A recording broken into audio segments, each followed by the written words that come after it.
penyuluhan pada pagi hari ini yaitu yang pertama itu untuk mengetahui pengertian dari kehamilan dan pengertian dari gizi pada ibu hamil, lalu mengetahui faktor-faktor yang mempengaruhi gizi pada ibu hamil, kebutuhan gizi pada ibu hamil, dan akibat yang terjadi apabila ibu hamil mengalami kekurangan gizi. Nah, penyuluhan pada pagi hari ini akan berlangsung sekitar 40 menit. Dan sebelum saya memberikan materi penyuluhan, di sini saya memiliki leaflet mengenai kebutuhan gizi pada ibu hamil yang nanti Ibu bisa baca ya.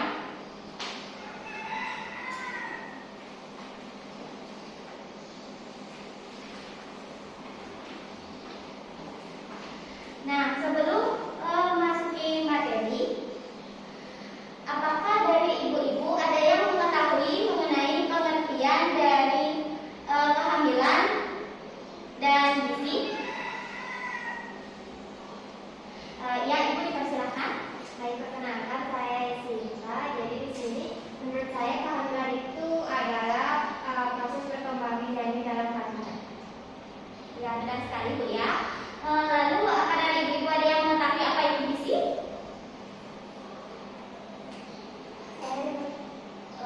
Ya, silakan. Siapa? Ibu siapa Bu? Silakan. Baik, saya Ibu Surini. Mau menjawab, gizi adalah zat yang terdapat pada makanan yang dibutuhkan oleh kita semua. Ya, benar sekali Bu ya, yang tadi disampaikan oleh Ibu Sinta dan Ibu Surini. Nah, kehamilan itu adalah suatu proses yang terjadi antara perpaduan sel sperma dan ovum sehingga terjadi konsepsi sampai lahirnya janin. Nah, kehamilan ini biasanya pada kehamilan normal itu lamanya itu 280 hari atau 40 minggu dihitung dari hari pertama hari terakhir. Nah, pada masa kehamilan terjadi peningkatan metabolisme energi sehingga kebutuhan energi dan zat gizi lainnya meningkat selama kehamilan. Nah, peningkatan tersebut diperlukan untuk pertumbuhan dan perkembangan janin dan pertahanan ukuran organ kandungan dan metabolisme tubuh. Yang selanjutnya itu adalah pengertian dari gizi.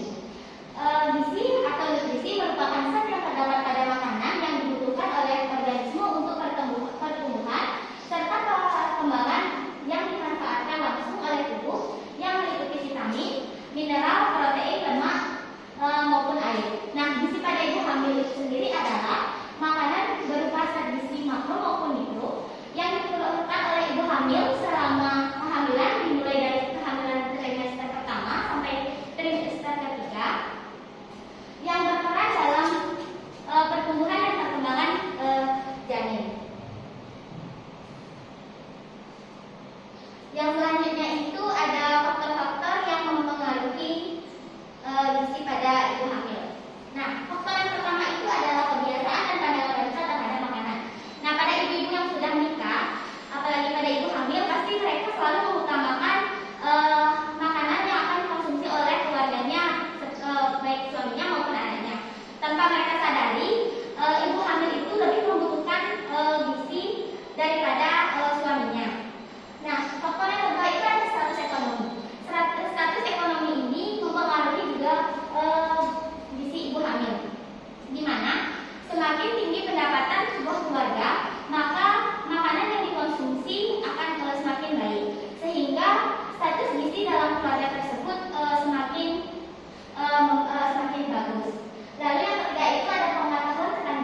Yang selanjutnya ada protein dan asam amino.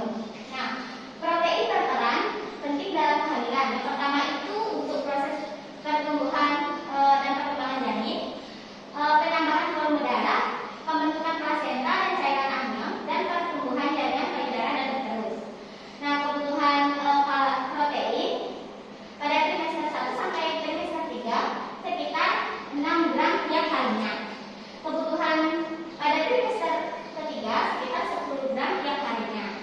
Nah, sumber protein ini bersumber protein hewani bersumber dari daging, ikan, telur, dan susu. Dan protein nabati itu bersumber dari tahu, tempe, dan kacang-kacangan. Yang selanjutnya itu ada lemak. Nah, lemak ini dibutuhkan sebagai sumber tenaga untuk tumbuh kembang janin, terutama untuk pertumbuhan plasenta, mata, dan otak janin. Nah, kadar lemak akan meningkat pada kehamilan trimester 3. Lemak banyak terdapat dalam minyak goreng dan margarin. Nah, bahan makanan hewani dan nabati jenis-jenis asam esensial dibutuhkan oleh tubuh. Yang pertama itu ada omega 3 yang ibu-ibu bisa dapat dari kacang-kacangan dan ikan. Lalu ada omega 6 yang ibu-ibu bisa dapat dari kacang-kacangan, biji-bijian, dan hasil olahan lainnya ya. Yang selanjutnya itu ada mineral. Nah, jenis-jenis mineral itu yang pertama ada zat besi. Kebutuhan zat besi pada ibu hamil meningkat 200 sampai 300 mg dan selama kehamilan dibutuhkan 1040 mg. Nah, zat besi dibutuhkan untuk reproduksi hemoglobin, penting untuk metabolisme energi dan mengurangi anemia pada ibu hamil. Nah, defisiensi zat besi pada ibu hamil terjadi seperti mudah lelah dan rentan terhadap infeksi, risiko persalinan prematur, dan bayi lahir dengan berat badan rendah. Yang sumber alami zat besi ibu-ibu bisa dapat dari daging merah, ikan, kerang, unggas, dan kacang-kacangan. Nah, yang selanjutnya itu ada vitamin. Ibu hamil itu membutuhkan vitamin lebih banyak. Vitamin untuk proses diferensial sel selain mendukung proses tumbuh kembang janin. Nah, ibu-ibu bisa mendapatkan vitamin ini dari buah-buahan, sayur-sayuran, dan kacang-kacangan. Yang selanjutnya ada zat seng. Nah, fungsi dari zat seng ini untuk pembentukan tulang selubung dan saraf tulang belakang. Nah, risiko kekurangan zat seng dapat menyebabkan kelahiran prematur dan berat bayi lahir rendah. Nah, sumber makanan yang mengandung zat seng ini kerang, daging, kacang-kacangan, dan cerealia. Yang selanjutnya itu ada kalsium. Nah, kalsium ini sangat penting dalam kehamilan, yaitu untuk pembentukan tulang dan gigi. Nah, kalsium ini ibu-ibu bisa dapat dari ikan teri, susu, keju, udang, sarden, sayur hijau, dan yogurt. Yang selanjutnya ada yodium. Nah, ibu hamil dianjurkan untuk mengkonsumsi yodium 200 mg. Nah, kekurangan yodium menyebabkan hipotiroidisme, dapat dilanjutkan dengan kretinisme atau yang kita sering sebut dengan gendongan ya. Yang selanjutnya itu ada fosfor. Nah, fosfor ini berperan pada pembentukan tulang dan gigi janin serta peningkatan metabolisme kalsium itu. Nah, kekurangan zat fosfor pada ibu hamil dapat menyebabkan kurang pada tungkai ibu. Yang selanjutnya itu ada natrium. Nah, natrium ini berperan dalam metabolisme air, bersifat mengikat cairan dalam jaringan sehingga mempengaruhi keseimbangan cairan tubuh ibu. Nah, kebutuhan natrium meningkat seiring dengan meningkatnya kadar ginjal. Nah, yang selanjutnya itu adalah akibat apabila ibu hamil mengalami kekurangan gizi. Yang pertama itu ibu hamil bisa mengalami anemia, PEG atau kekurangan energi kronis, pendarahan, dan berat badan ibu tidak bertambah secara normal.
kesehatan setelah persalinan, lalu dapat juga mempengaruhi pertumbuhan janin seperti menimbulkan keguguran, abortus, cacat bawaan, dan berat badan bayi yang hidup.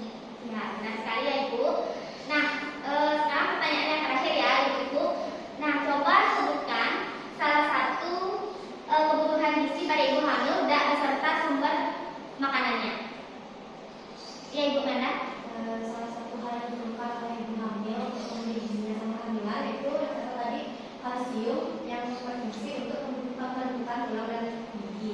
Jadi sumber makanan yang mengandung kalsium ada ikan teri, susu, keju, dan sayuran hijau dan juga bisa juga yogurt.